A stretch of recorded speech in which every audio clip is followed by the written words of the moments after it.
Welcome from the deep. I am Mike Finder. And I am Book of Brett. And today we're going to be talking about the 1980 film City of the Living Dead. This is a movie I've been wanting to do for a minute because this is the beginning of the, quote, Gates of Hell trilogy.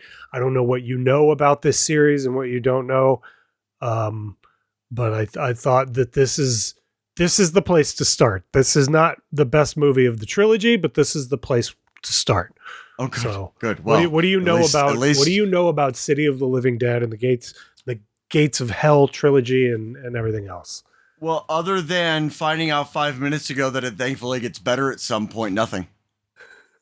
Okay. Well, yeah, no, I didn't know anything about this. This is not my wheelhouse. This is your wheelhouse. This is not something I would normally watch.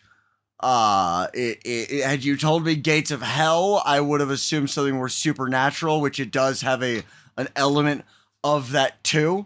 But it being called the Gates of Hell trilogy and seeing how this is set up does make it a little more exciting to think about what could be coming next. Well, so here's the thing. The Gates of Hell term was never officially used by Lucio Fulci. As far as I know, Lucio, I think it's Lucio. I call him Luke. Fulci, we'll just say Fulci. I don't think it was ever used by Fulci. This is a term that, as far as I know, was sort of adopted later by like DVD companies and releasing houses to kind of package these movies and sell them, although they do all. I should say up front, I am not an expert on Italian horror movies. So this is all from my memory, from what I remember when I was really kind of obsessed into looking into this. He never used that term. This was used by DVD companies and stuff to sell them. And the fans now use it as a term to talk about City of the Living Dead, The Beyond, and then what's the last one? I never remember the name of the last one. What do we even bother doing? We all rely on you for information, and you consistently let us down. It's The House by the Cemetery, and it's important to know that these were both shot, or all three of these. He was doing a lot of movies in a row at this time, so all three of these I think were made within the span of a year. So all of them have to do with a random event or a purposeful event happening, which in turn opens the gates of hell, which then things start to sort of happen after that. So right, that's in which sort case of the we can welcome back our Lord and Savior Satan. And that's sort of the through line of. Did you see that? Sort of the through line of all these movies, but they're all very loosely tied together, and so they are a trilogy in fandom kind of only. I can't figure out if your shirt is a creative way to use the smiley face or a creative way to use 666. Well, show it. Yeah, yep. I don't know. I think it's a more creative use of the smiley face. However, I do it does appeal to this. It does appeal to the side of me that sacrifices babies on Saturday nights. #adrenochrome. So okay. QAnon's real, people. Read your Bibles. So obviously, like he said, this is a Mike pick. I chose this movie. This is very up my alley and not so much Brett's. This is a movie I've seen several times. This is the first time that I will be reviewing it. And we did both watch this a while back on Pluto, I think. Yes. Was it Pluto? Yeah. It's free streaming on Pluto for anybody that's curious. So, hey, subscriber, did you know that splatter is a subgenre of horror? I didn't. You didn't? You didn't know what a splatter movie was before this? Nope. But you've seen Dead Alive. Dead Alive is like a splatter movie. It's a good thing you didn't tell me that before you recommended this, or I would not have. I would have been like, "Nah, I'm good. I'm out. I'm out," because I did not like Dead Alive. Here's what Google says are splatter movies: Saw, Terrifier, Scream, Hatchet. I might agree with Hatchet and Terrifier. Not Scream. No. And this is the thing is like all of this shit is very people use these terms very subjectively, and none of it really means fucking anything if we're really being Yeah. honest. So I don't know. Cool. Splatter is not what I would describe this movie as personally. This feels more like a psychological thriller with supernatural elements, with the that sort of thing. That's what it feels Yeah. like to me. Okay. But I don't know. It's got some very gross moments in it for sure. Oh, it sure does. It Yeah. sure does. Yeah. So, all right, well, let's get into a synopsis. Do you want to give me your synopsis of? Yeah, I just want to City of preface the it by Living saying there's a lot of insides on the outsides. That's true. Yeah. City of the Living Dead is a very gross, sometimes intense zombie religious horror movie about a Zombie-esque. crazy person, huh? Zombie-esque. They're like demons. I think. Zombie-esque, yeah. About a medium who has a vision about the city of the living dead opening up in New England, because why the fuck not? And they have to stop Satan from coming back to Earth because they're lame. They're lame-os. Just let him do his thing. Honestly, at this point, we'd probably be better off anyway. All right. I say let him come back. I mean, this was before the world was falling apart. 1980. No, it wasn't. It wasn't. It's always been crumbling. All right. Well, the one sentence synopsis on IMDb says a reporter. Let me make sure you can actually see that. A reporter and a psychic race to close the gates of hell after the suicide of a clergyman caused them to open, allowing the dead to rise from their graves. So zombie-esque. It's just not what we think of as traditional zombies are in this movie. I don't know if you've ever seen Zombie. Have you seen the movie Zombie, the Fulci movie? No. Okay, it's like a kind of an unofficial sequel to Dawn of the Dead. Okay. And it's Italian, obviously, and it's, like I said, unofficial. So I know you're very against your own people for some reason. We're so gross and fat and greasy. Wow. R.I.P. Okay, so Grandma. one thing I wanted to point out here is that it says H.P. Lovecraft has a writing credit on this movie. He doesn't. Yes. No. To be but- very clear, but this is Right. very Lovecraftian, like extremely Lovecraftian. So I actually have this in my notes here. The name of the town, Dunwich, is apparently the name of a town from the Dunwich Horror by Mhm. H.P. Lovecraft. Yeah. And this is the thing is like you can tell when you watch this that this is very inspired by Lovecraft because it feels I felt the same way rewatching this as I did whenever I watched what was that Mickey Keating movie?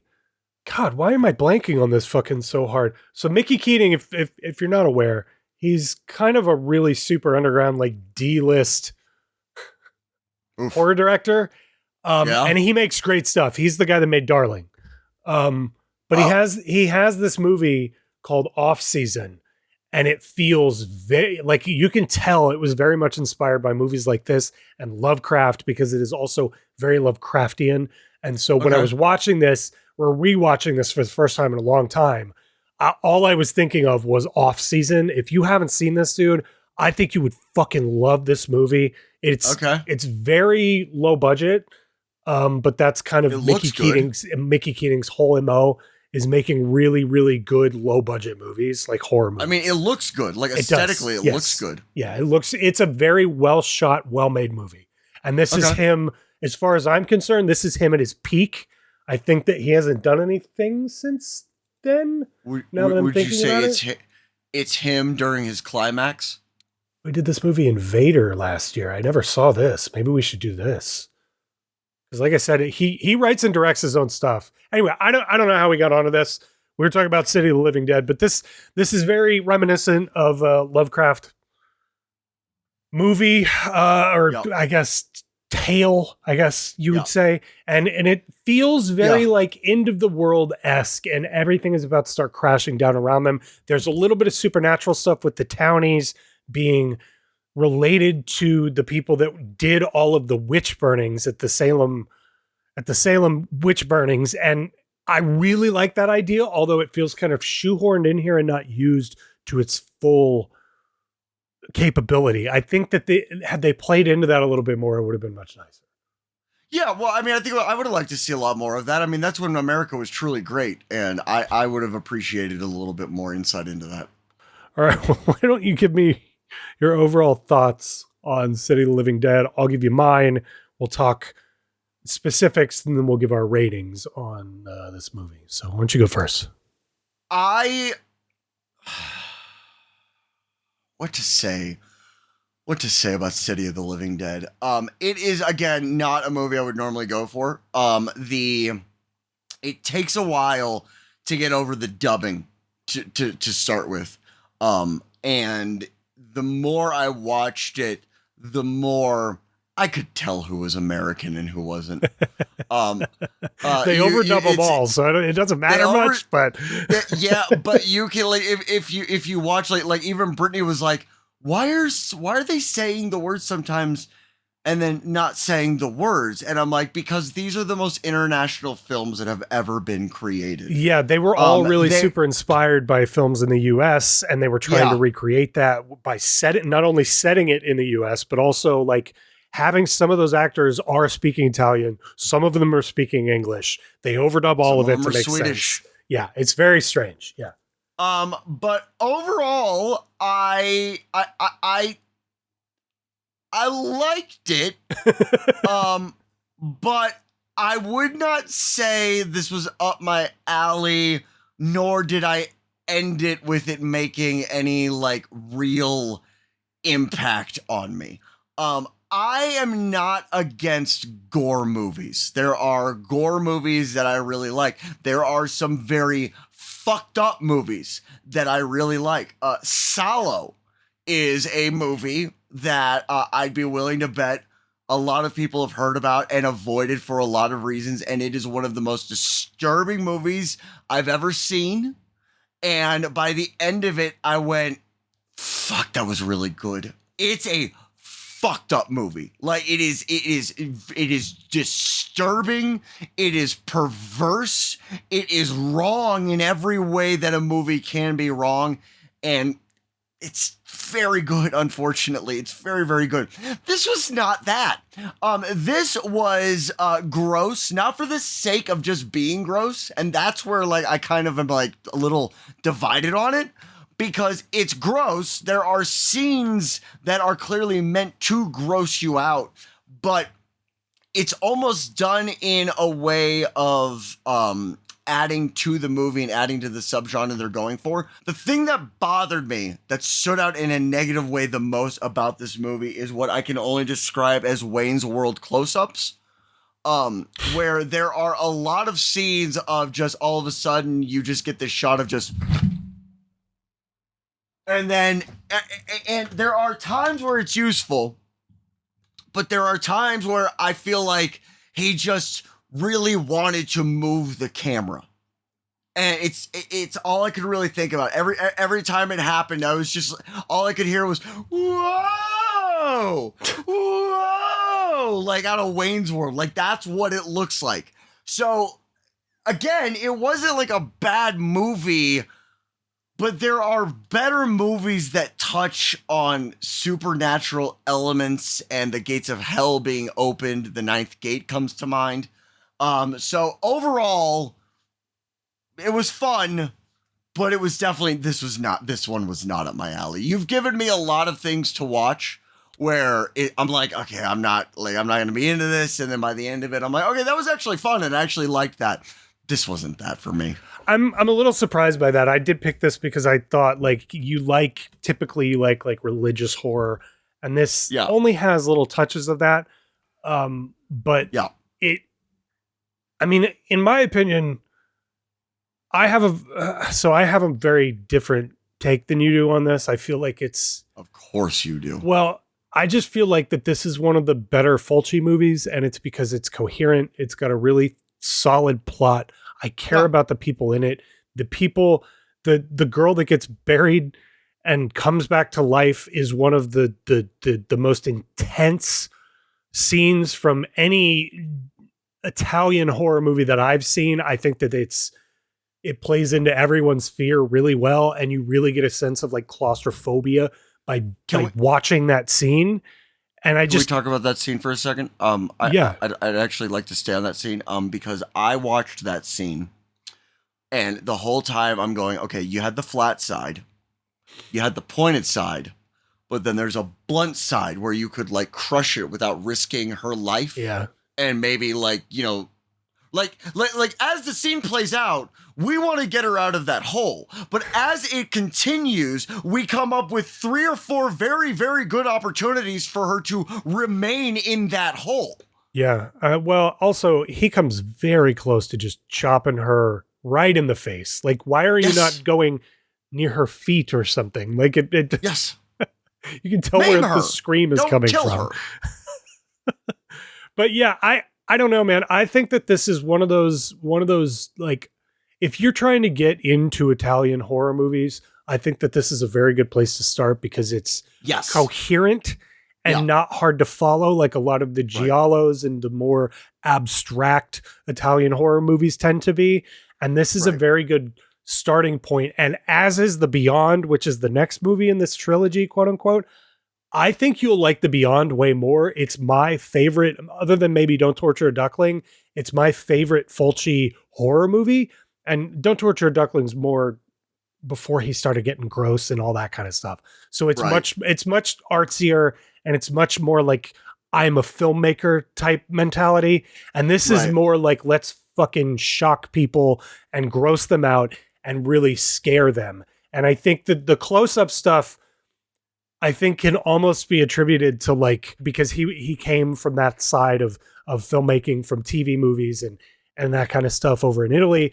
I think that he was taking that same like almost soap opera-esque spaghetti Western mentality and turning that lens into a horror lens. And it really works for me. I think that it's really strong. The cinematography is really cool. It's gross, but not too gross. The plot is great. I really have a really fun time, especially at the beginning with the seance, I guess, for lack of a better word.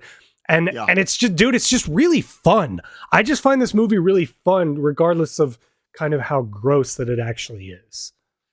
So there's a question that I'm hoping you can answer, because it wasn't answered for me by watching it. Why does the priest kill himself to begin with?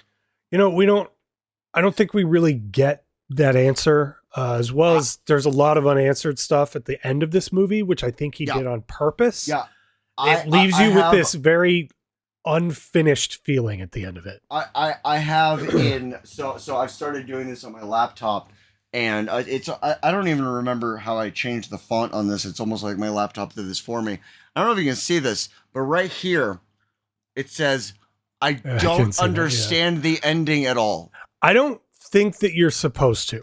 I think that you are supposed to. That's not good. No, I think it is. I think because of not only the plot line, but also the genre and what he's trying to say with this movie, I think that it makes sense that he leaves you with more questions than answers, and leaves you walking away with a sense of like, what the fuck was that? Because that's kind of his point.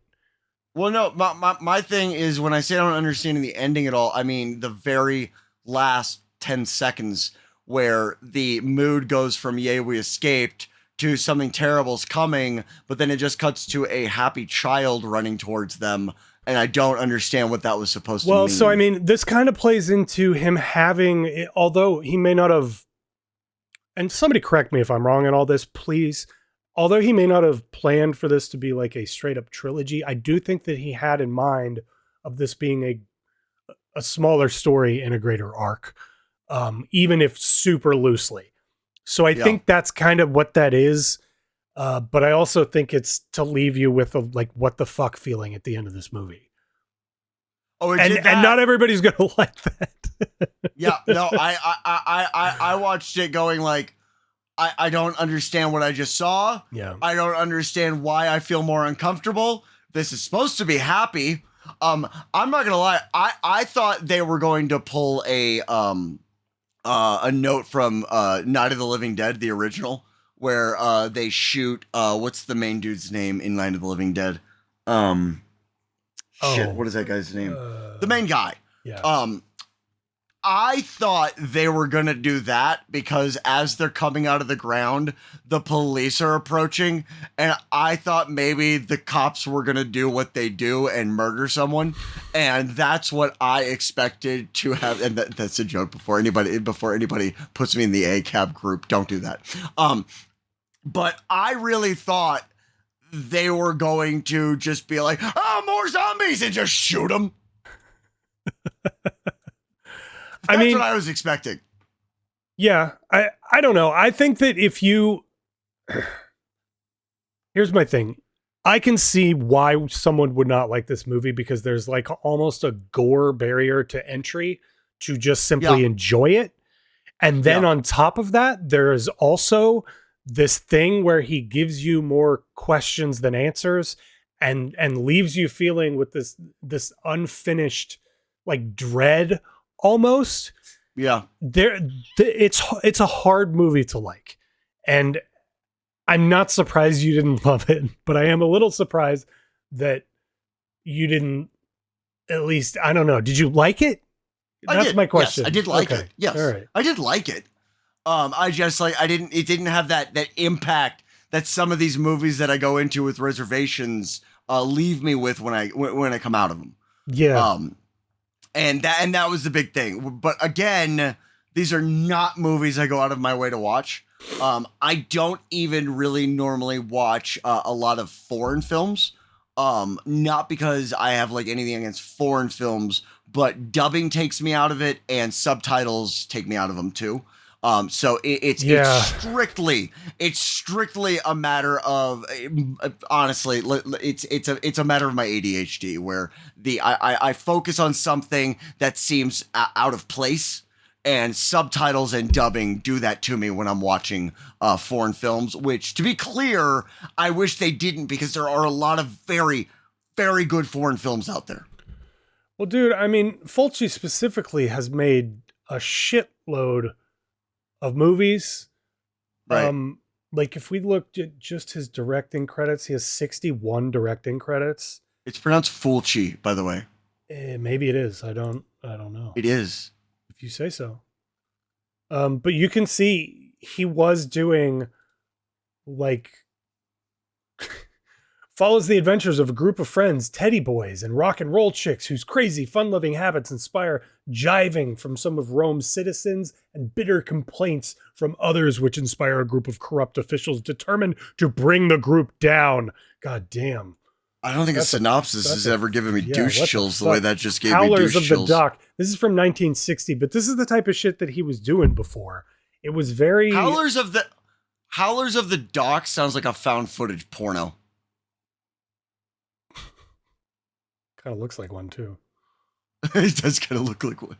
It might be. It might be one of those really weird. Wait, come back. What is with that lady in the pink? That's the most that looks like Liza Minnelli. It looks like a douche YouTuber made a thumbnail.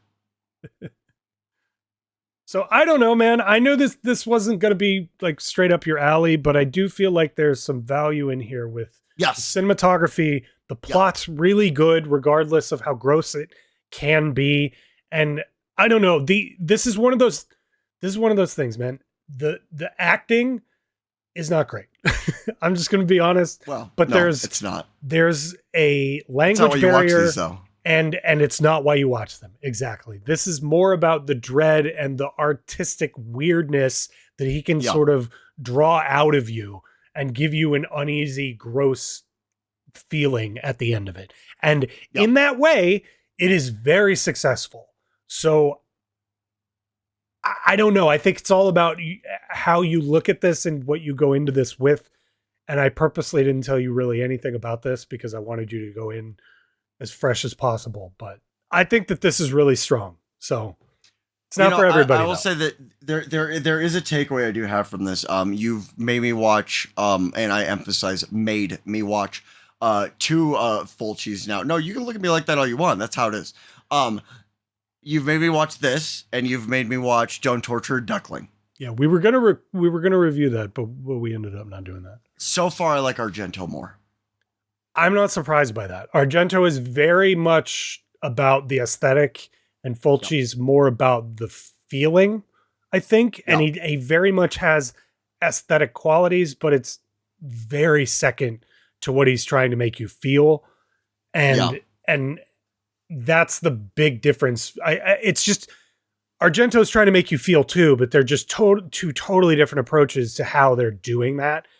And I will agree. I think Argento is the stronger director between the two, but I also think that Argento gets lost kind of in the same way that Wes Anderson does. Sort of, he gets lost in the sauce, if you will, a little bit too much Lost. for me sometimes. Wrapped up in his own legend a bit. Yeah, and there's some other directors from Italy from this time period that are sort of a middle ground between the two. Mario Bava and a couple others I think you might like a little bit more, but yeah, I definitely agree. Argento is definitely a stronger director than Fulci, just in general. Did Mussolini ever make any movies? I can't remember. Mussolini. Mussolini, did he ever? He made some movies, didn't we? Should do one of his. I mean, if I remember, they're pretty biased in their plot lines, but I heard they were good. Okay. Well, anyway, you know, there you go. I do think we should do some Mario Bava stuff though, because Mario Bava did some really good shit, including Blood and Black Lace and Black Sabbath. Okay. So he did Black Sabbath. Black Sabbath from He did Black 1963. Yeah. Yeah. Okay. All There right. you go. Low budget horror film with multiple stories, an international cast, and foreign financial backing. I wonder is this where they got their Because fucking name? Italy's economy's always been terrible. Is this where they got their name? Probably not, right? I don't know. I've heard of the movie and the band separately. I don't know if there's a connection between the two.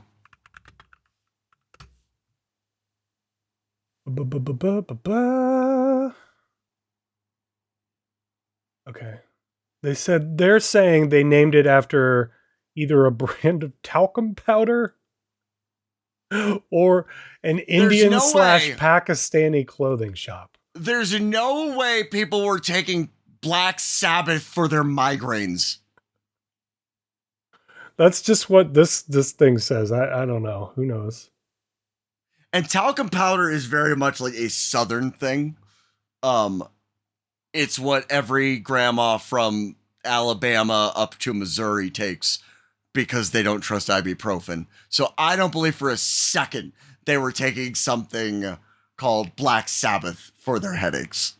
Well, either way, I think that we should probably do some Bava because I think that he is kind of a good middle ground between the two. He's artistic, but not so much that he gets lost up his own ass, and he's got the gross shit, but it's not overly. So I think that'd be a good. Would next you step. say he? Would you say he was the Bava Duke? I would not.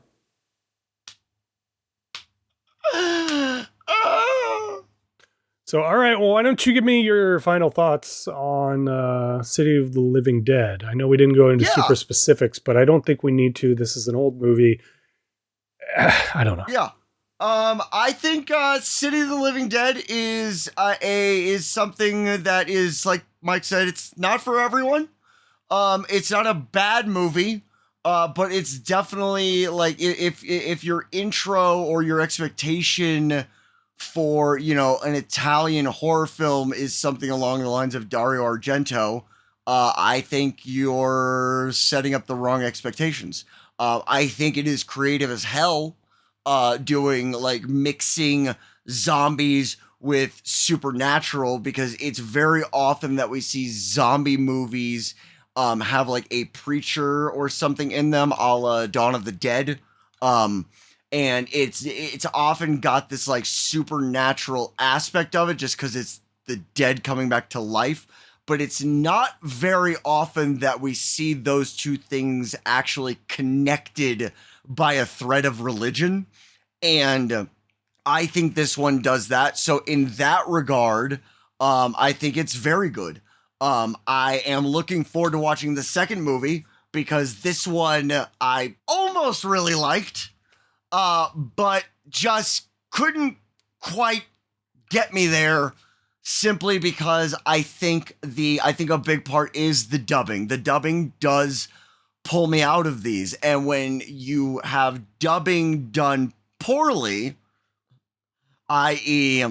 bad voice acting, on top of it already kind of pulling me out of it, it adds to that a little bit. So I don't think it's fair for me to rate this based on how aspects of that personally affect me. What I am going to rate this on is how I felt about the cinematography, i.e., as I called them, Wayne's World close-ups. I am going to rate this based off of plot holes, i.e., I still don't know why the priest killed himself. I would like that to be answered, but I feel like it's such a small point in the bigger picture that I don't think that'll be answered later on down the road. So I am going to give this for what it is, I'm going to give it a 7 out of 10. For what it is. Okay. Because how I felt about it and how it impacted me is very, very much based on how I received it internally. And my internals are all wackadoo and don't necessarily equate to making a film bad or good. That's higher than I thought you were going to go. I think that's probably about where this should sit if we're basing it strictly off of its like production and all that stuff. I think if we're going to do this objectively and not subjectively, 7 out of 10. I am kind of on the same page. I like this more than you do, but that's just because this is more up my alley. I do think, by the way, you're going to like The Beyond more than you like this. Just because it's a little bit deeper, it's a little bit better made, in my opinion. The plot's a little bit better, all that stuff. But as far as City of the Living Dead goes, I think that this is a really strong movie. I think that production-wise, it's amazing. The plot's really good. I also think that the lighting in this movie is fucking crazy. The cinematography plays onto it so well. The fucking special effects, they're cheesy now, but like if we were to go back and show this to people in 1980 and watch people watch it in 1980, they'd be grossed out and freaked out and all that stuff. So it didn't age well in that way, but a lot of the older horror stuff typically doesn't, but that's kind of what makes it fun. This is less kitschy than some of that other 80s horror stuff, and this is before the slasher boom and all that stuff. So all of that plays into how I'm looking at this movie. This is a foreign film. That's another way to look at this. It's all of this plays into it. I think that personally, this is an 8 out of 10. This is one of Fulci's best, in my opinion, not his best, but one of, and I think that it's just a strong movie overall. I really don't have much to say about it other than that. Well, surprisingly. I'll say this, you talked about, things not aging well. There's a lot of stuff about White Christmas that really didn't age well, and we still watch that every year around Christmas.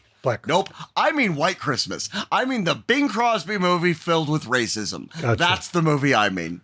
Yeah, okay. Fair enough. Yeah, that's true. I mean, it doesn't have to age well in order for it to be fun or good or just, I don't know. Enjoyable? Enjoyable is a great word, because like we sit around and try to pontificate on whether stuff's good or bad or whatever. And the fact of the matter is like, if you just have a good time with it, most of the time for most people, that's going to be enough. And if you like shitty old special effects and horror movies, you're going to fucking have a really good time with this if you can get past some of its shortcomings, including some of its voice acting and stuff like that. So, all right. Well, if you like this, make sure you hit the like button. If you really liked it, make sure you hit that subscribe button, because we got a lot more content like this on the channel. Thanks so much for watching, and we will see you guys next time from the deep. Bye-bye. Tom?